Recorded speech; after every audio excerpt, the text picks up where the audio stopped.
Isang trailer truck na may kargang toneladang papel ang naaksidente sa Nagtahan Bridge sa Maynila. May live report si Carlo Mateo ng GMA Super Radio DCWB. Carlo?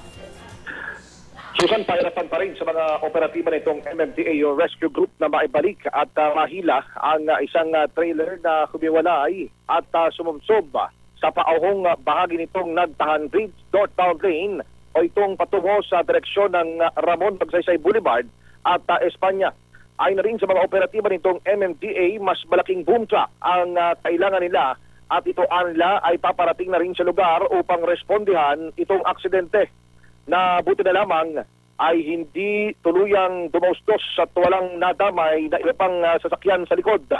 Tinatayang 15 tonelada ng rolyo-rolyong papel ang lula nitong pumalas na trailer sa kanyang truck head.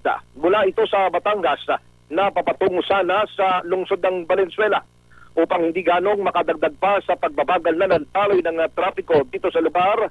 Panay na ang kampay ng mga operatiba at mga MMDA traffic constable para hatakin ang mga motorista pa norte.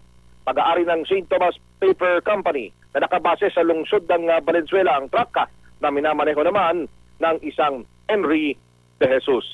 Back to you, Susan. Maraming salamat, Carlo Mateo ng GMA Super Radio DZWB.